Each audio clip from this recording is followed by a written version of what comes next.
Okay, so we've learned how to use the Pythagorean identity to solve, and you legit can use the Pythagorean identity to solve for any of the 6 trig functions. Okay, so now we're going to talk about another way, and it's also very useful because we will be doing this later as far as what we call drawing triangles in the coordinate plane.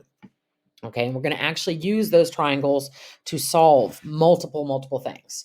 Okay, so very specific way that these have to be drawn. Okay, so I'm going to show you what it looks like. And again, you're always drawing them from standard position, right? In quadrants 1, 2, 3, 4, and always going counterclockwise. Okay, so if I'm in quadrant 1, any angle that is in quadrant 1, okay, so imagine, like think about having your unit circle there, 30 degrees, 45, 60, 90, 80, 70, 10, whatever it is. Any angle in quadrant 1 can be drawn into basically a triangle with the angle, right, sitting here. We're just going to mark it as theta right now, with the angle sitting there closest to the origin. Okay, so that's quadrant 1. If you keep going and you're drawing an angle, let's say that's in quadrant 2, okay? And so let's say it's 150 degrees or 120 degrees or 140 or whatever it is, okay? The triangle now looks like this. And yeah, I know it's weird as mess to say that you're going to have like that is really messy. You're going to have an angle inside of a triangle that's like, 145 degrees or whatever it is. But it's just to give it like a visual, right? So your angle is, of course, here again, close to the origin, right? And you got your hypotenuse, you got your opposite, your adjacent. So you can get your cosine and your sine. You can get your reciprocal identities. You can get all of this just by drawing a triangle in the unit circle, right? Or in the coordinate plane with the measurements that you're given. So like if you were given that sine was 4/5 and you're in what quadrant, we could have plugged it into the Pythagorean identity and solved it. So now, again, I'm going to show you another way, and it is something that we will use later. So we will keep making triangles like this in the unit circle or in the coordinate plane. So again, if you're in quadrant 3, going around, your triangle looks like this, whatever the degree measure is. And again, the angle is always next to the origin. So imagine, when we were doing our drawing them in standard position, you'd have your arrow, and this would be where your angle is. So yeah, angle's right there. And to complete it off, if you are in the 4th quadrant, again, your angle is snugged up right next to the origin, and the hypotenuse goes out a diagonal, and then you make your right triangle. I tell people to think of this like I think it's like an X-wing fighter or a bow tie or a butterfly, something, so that if you were to draw all 4 triangles at one time, that's what it would look like. So it should help you hopefully remember to how to draw your angles, and that the angle's always near the origin and the hypotenuse goes out as a diagonal from there. Okay, and then we move our vertical side to the x-axis is basically how this goes. So we're not going to have a triangle up here where you're connecting it to the y-axis. You're always connecting it to the x. Okay, so now we are going to use these, and we're actually going to solve for our pieces just like we did with Pythagorean identity. Okay, so determine the 6 trig functions. Okay, so 6 trig functions means that we want sine, cosine, tangent, cosecant, running out of room, secant, and cotangent. And remember, these are just fractions, right? These are literally just ratios between sides. Okay, so the 6 trig functions for the point that is -3, -5 that's on the terminal side. Now, you remember from Unit 1, terminal side means that's where the angle stops. Okay, so -3, -5. So if you were to draw this, again, as an angle in standard position, you'd have your little curve coming around, and this would be where your angle is. Well, now we're just going to draw it as a triangle in our coordinate plane. We now know that this side is -3 and this side is -5. So we're going to use the regular Pythagorean theorem to get our hypotenuse, right? So -3 squared plus -5 squared equals c squared. And that's going to be 9 and 25. So that's going to be the square root of 34. And we're just going to leave it as the square root of 34. And no, it is not negative. The reason why tangent is positive in that quadrant, remember, it's negative divided by negative, right? And hypotenuses are never negative either. So we need to be careful about that. It's not going to be negative. When you square a negative, it becomes positive. All right, so at this point, we're now just going to write our ratios. So sine, remember that your angle is here. Sine is opposite over hypotenuse. So negative 5 over root 34. And no, we can't leave it like that. We talked about this when we were doing SOHCAHTOA and special right ratios and all that kind of stuff. So we do have to simplify that.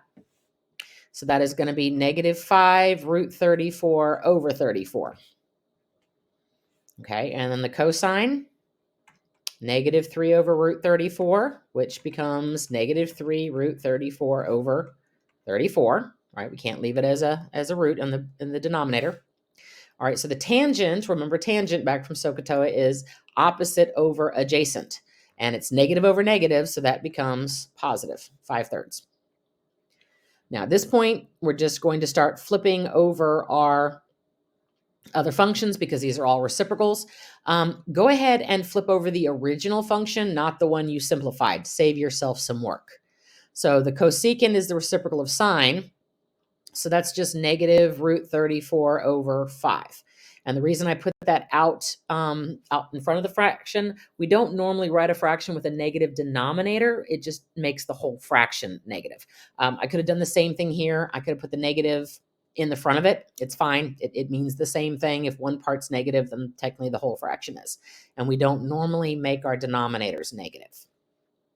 All right, so secant is the reciprocal of cosine. So again, negative root 34 over 3. And then cotangent is the reciprocal of tangent. So that would be just 3 over 5.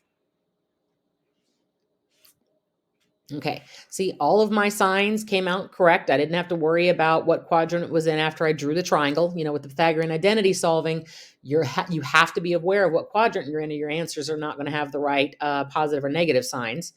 And I can still solve for any of the other identities that I want. All right, so let's try another one. Okay, so all 6 trig functions, again, sine, cosine, tangent, and keep going.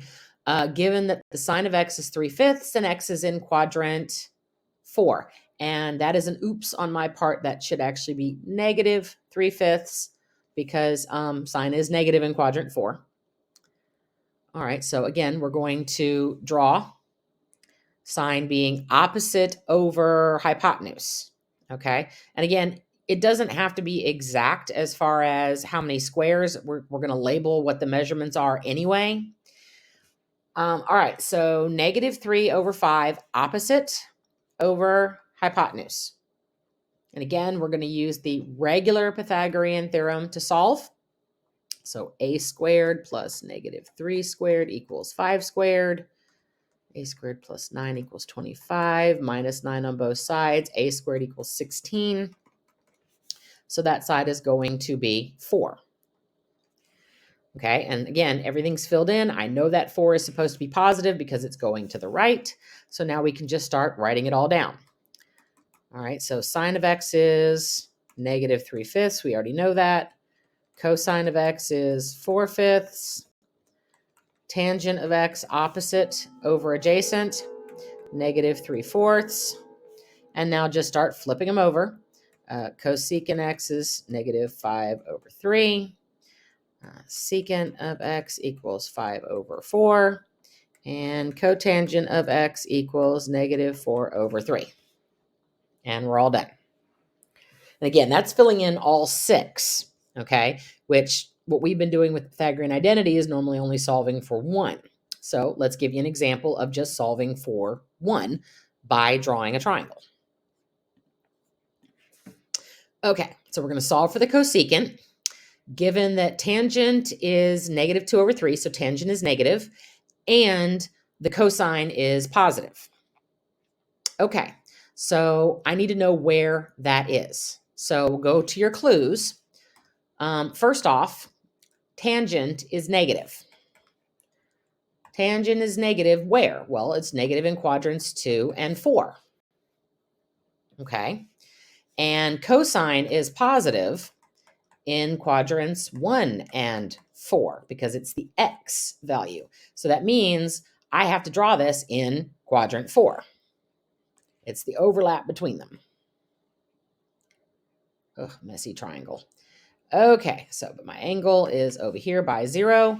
And what information have I been given? Tangent is opposite over adjacent. So opposite over adjacent. And I'm going to go back again. I'm going to use my Pythagorean theorem to solve for the hypotenuse in this case. Okay, and I know I'm solving for the hypotenuse. I know I'm solving for C. Remember, because tangent is opposite over adjacent, we do not hear the word hypotenuse in any of that, and the hypotenuse always has to be C. So 9 plus 4. So that means that C is going to be the square root of 13, which means we are probably going to have some simplifying to do. So let's find out. Okay, so what piece do I want? I want cosecant. Okay, well, if you remember that cosecant is the reciprocal of sine, right? So if sine is opposite over hypotenuse, that means cosecant is hypotenuse over opposite. All right, so we have x, hypotenuse over opposite. There you go. Negative square root of 13 over 2. And again, we could just as easily have put this into a Pythagorean identity, right? Specifically the one with, what is it? Tangent and secant, right? Or we could have flipped tangent over and used cotangent that went with cosecant and solved. Either way works. This is just another method. And again, it's something that we're going to have to use quite a bit of as far as drawing triangles in the unit circle or in the coordinate plane. All right, so that is it for now.